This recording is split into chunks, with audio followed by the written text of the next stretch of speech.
Well, here I am. I'm filming this in Gumlog, Georgia. If you don't know where Gumlog is, and you may not, I didn't know where it was, but it's uh, south of Athens and north of Atlanta off I-15, and it's rural Georgia. And I've always been a little worried about going to rural Georgia since I saw Deliverance back in the '70s. But we're here with three other couples and just taking a few days off. Well, the reason I made this video, was something happened on the way up. We were driving around Atlanta and some of the bypasses, stopped and got something to eat and got some gas. And I heard a really strange political commercial, one of the strangest ones I've ever heard. It was for a woman running for a third term in a Atlanta area congressional district. I don't remember her name or the number of the district. She's a Democrat. She's a member of a congressional black caucus, and she's running for re-election. This will be her third term if she wins. And it was a pretty straightforward commercial, nothing annoying about it or anything. It just sounded very well made, well done. But it had a really strange ending, and that's what I wanted to share because I think it goes back to the theme that I've been pushing now for over a year that, Trump's going to be reelected. I don't remember the exact language. I didn't have anything to write it down with as I heard it. But basically, it ended with something like, we hope that when you vote, you'll vote basically a straight Democratic ticket. But if you don't, as if, we think some of you might not be, at least vote for the Congresswoman to reelect her for a third term. Make sure, even, if you don't want to vote the whole ticket, you at least go and vote for her.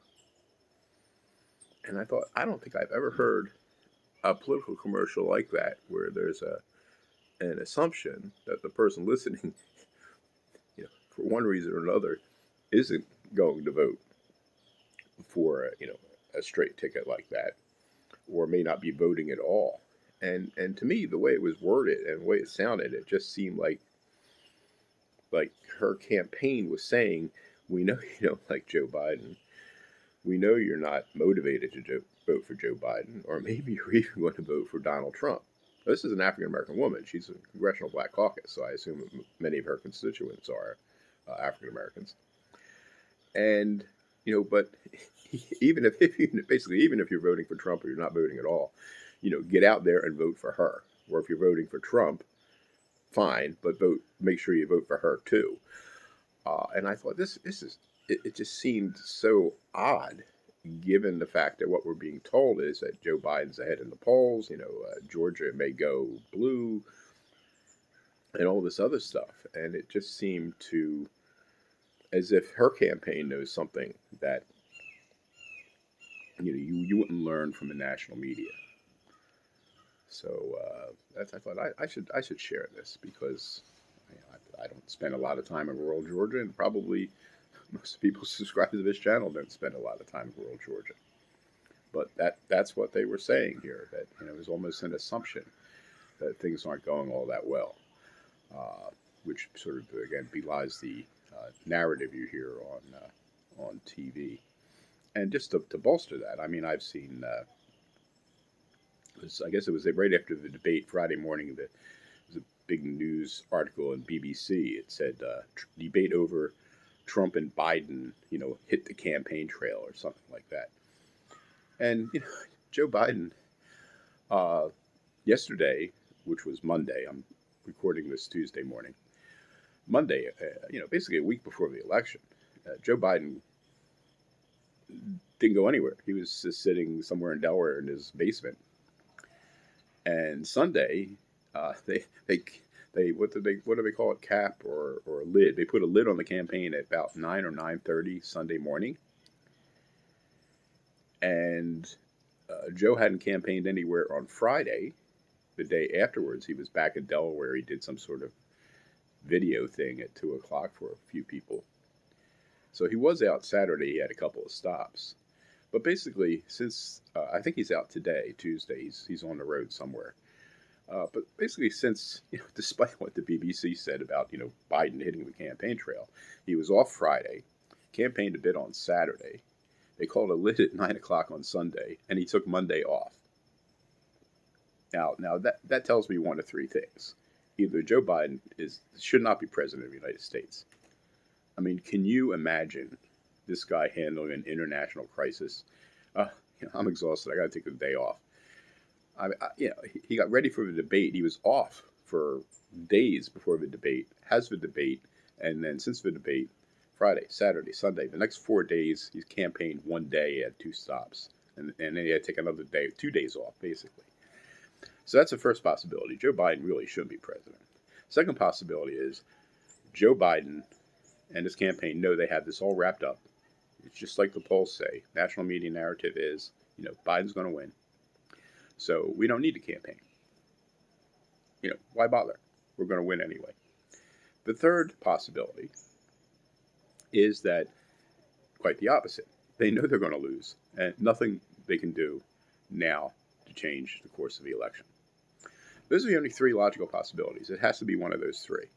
Two of them are bad. Either Joe shouldn't be president or Joe's not going to be president. If you assume the good one, that they think they got it wrapped up, it's still bad news that Joe's not out campaigning. I mean, there are plenty of close Senate races in this country. Even if Joe, if I was running for president and I thought I had it all wrapped up, and I trusted the polls, and we know the Biden campaign doesn't trust the polls because just last week they said, forget the polls, it's neck and neck. Now, if they really believe that it's neck and neck, then why aren't they out there? But even if you believe you've got it wrapped up, we give them the benefit of the doubt, then the obvious question is, why isn't he campaigning for close Senate races? I mean, one of the things, you can assume they're going to hold on to the House maybe. But if they need to take the Senate, they need to win those Senate seats. And there's at least two or three, I think, of the races that are close. You've got Maine with Susan Collins, who's in trouble and all kinds of things with the. It's one of the reasons she didn't vote for approving Barrett, Judge Barrett. Why doesn't he go to Maine and campaign for her opponent, whoever her opponent is? And there's the other race, I think it's a close one in Arizona. Why doesn't he go there and campaign with her? Try to help win the Senate. I mean, if I'm going to be president of the United States and I need my party to take the Senate, even if I don't need to campaign for myself, I'm going to go out and campaign for those people. I mean, is Joe just selfish? I don't think so. One thing I don't think, as far as party loyalty goes, Joe Biden is selfish. So none of this makes any sense, at least to me. So I think that something else is going on here. And I suspect if they're not campaigning, it doesn't make any sense if they think they got it wrapped up. They still should be campaigning for Senate candidates and others. And the idea that they think they got it wrapped up is belied by the fact that last week they said they didn't have it wrapped up. So then the conclusions are either, one, Joe just can't handle the job, or three, they know they're going to lose anyway, or maybe a combination of one or three. We know we're going to lose. Joe's shot anyway, so what the hell? Just put a lid on it, and we'll do the best we can for the next week until we get smashed. So that's my take on things, and as I always say, keep strong and stand tall and keep fighting. See you later.